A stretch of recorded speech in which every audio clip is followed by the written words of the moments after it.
Magandang umaga, magandang tanghali, magandang hapon, magandang araw sa inyong lahat.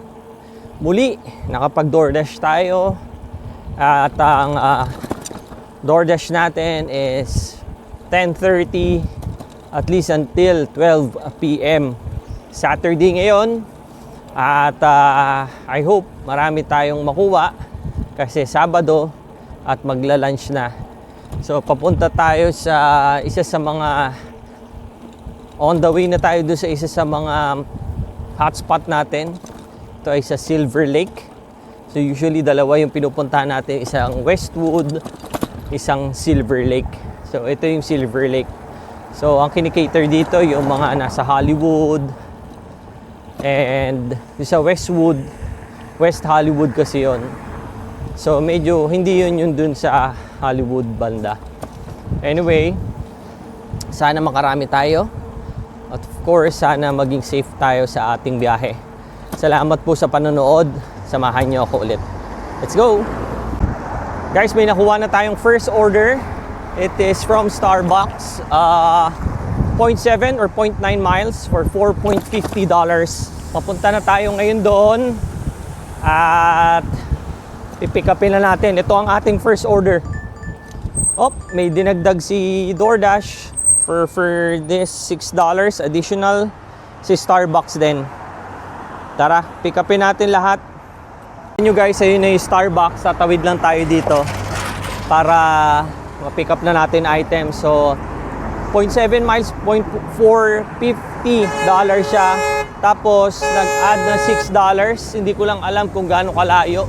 So nag-additional siya ng another pick up plus $6 siya. Check lang natin kung gaano kalayo, no? Pero check natin kung available na. Tara! Dito na tayo. Pick upin natin. Sana ready na yung order.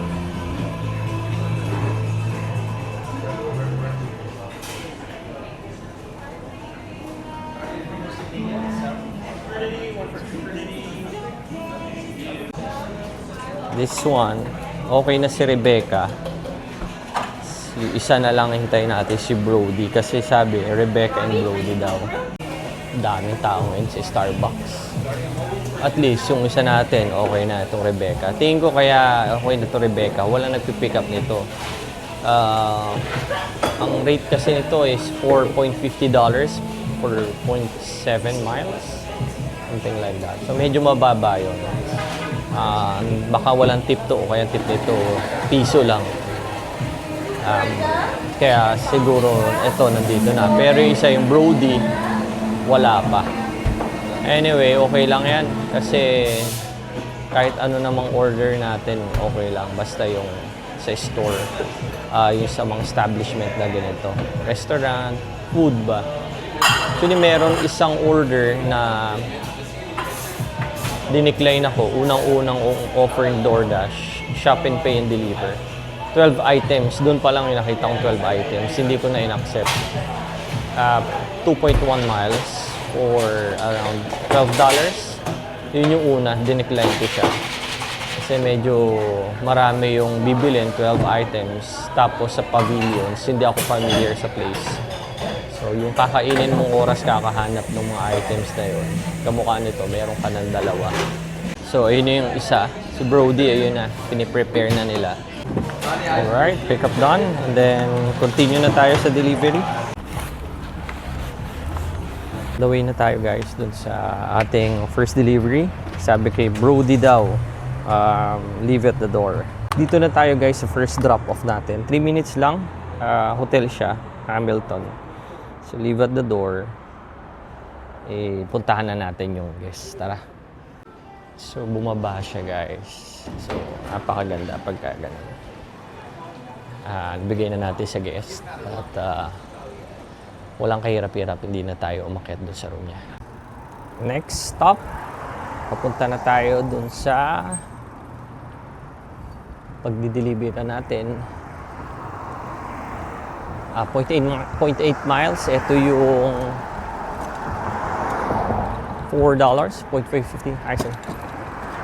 So, we're on our way na. Very easy lang yung ating first delivery kasi instead of going down, Yun nga, sabi ko nga si customer bumaba from sa hotel siya eh. So bumaba siya to meet us sa lobby. Napakaganda ng mga ganong delivery kasi hindi mo na talaga pupuntahan, di ba? Kumbaga hindi ka na mag-effort. Hindi naman sa tinatamad ka, pero every seconds, every minutes kasi dito sa ganitong gig counts. So kung halimbawang hindi na siya nagpaakyat pa dun sa room niya, di mas maganda. Pero kung halimbawa namang kailangan talaga natin umakyat, okay lang. Pero dahil nga yung mga ganung bagay, no, di siya nagsabi na umakyat tayo nung minute niya na tayo. Tapos nag-add pa pala siya ng $2 tip, guys, ah. Take note, nag-add pa siya ng $2 tip. So, yun. Anyway, punta na tayo doon sa isa natin, 0.8 miles, $4.50. Dito na tayo doon sa next na delivery natin. Enjoy! Nabigay na natin yung ating second delivery. Minute niya ako doon sa kanyang pinto kasi wala ring number yung binigay niyang bahay o walang exact number. May address pero walang exact number kung anong door. Pero minute niya ako doon sa pinto, so much better na rin. Siya nga yung 4.50 at nabigay na natin. Tara, let's wait for another delivery. So nakadalawa na tayo ngayon, both from Starbucks. And $9 na yung ating, wait, is it $9 ba? I-total natin kasi hindi siya real time eh. It's $13.50 na yung ating takbo ngayon. Let's wait for another delivery. Guys, may third order rin tayo. Nandito lang sa tapat, Chipotle, $7 for 0.7 miles yata.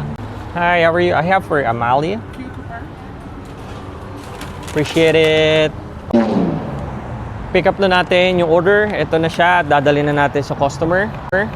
Check natin. It's direction. Kung ilang miles.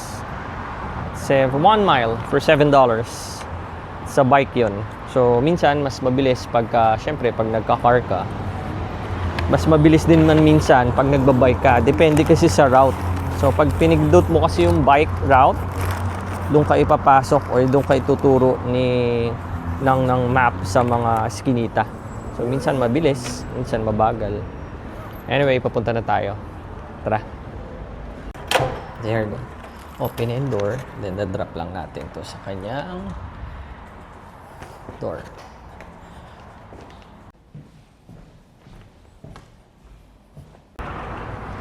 Guys, dito ko na tatapusin yung ating DoorDash. So, nakatatlo lang tayo for today.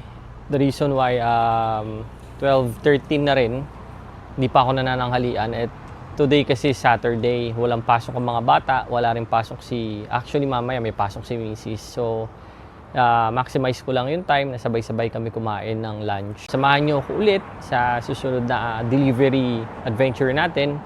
Maraming salamat po. God bless and always pray.